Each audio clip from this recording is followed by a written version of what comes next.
Prenons le cas du Niger, une néocolonie française. Censé être le deuxième pays le plus pauvre de la planète, c'est pourtant le deuxième producteur d'uranium au monde. Pour nous fournir de l'électricité par le biais des centrales nucléaires, Areva importe près de 40% de sa production d'uranium du Niger. Mais depuis plus de 50 ans, Areva ne reverse qu'une redevance ridicule de 5,5% sur les milliers de tonnes d'uranium naturel qui sont extraites du Niger.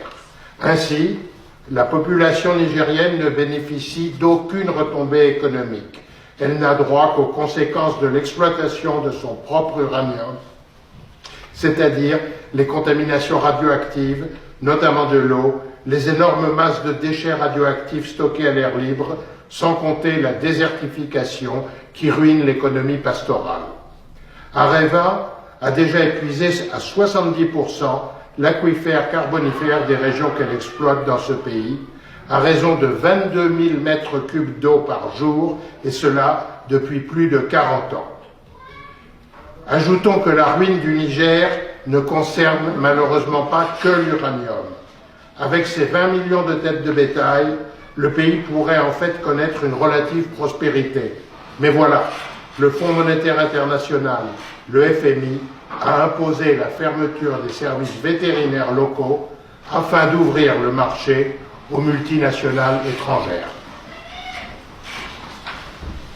Le FMI, un organisme dont la direction est toujours assurée par l'ex-ministre de Sarkozy, Christine Lagarde, restée en poste malgré ses ennuis avec la justice française, a également imposé au Niger la destruction de ses propres stocks de céréales au nom du sacro-saint principe du libre-échange.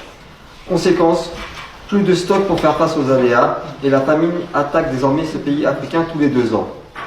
Qu'on ne s'étonne pas ensuite si les Touaregs se révoltent contre cette situation ou si des Nigériens essaient d'émigrer.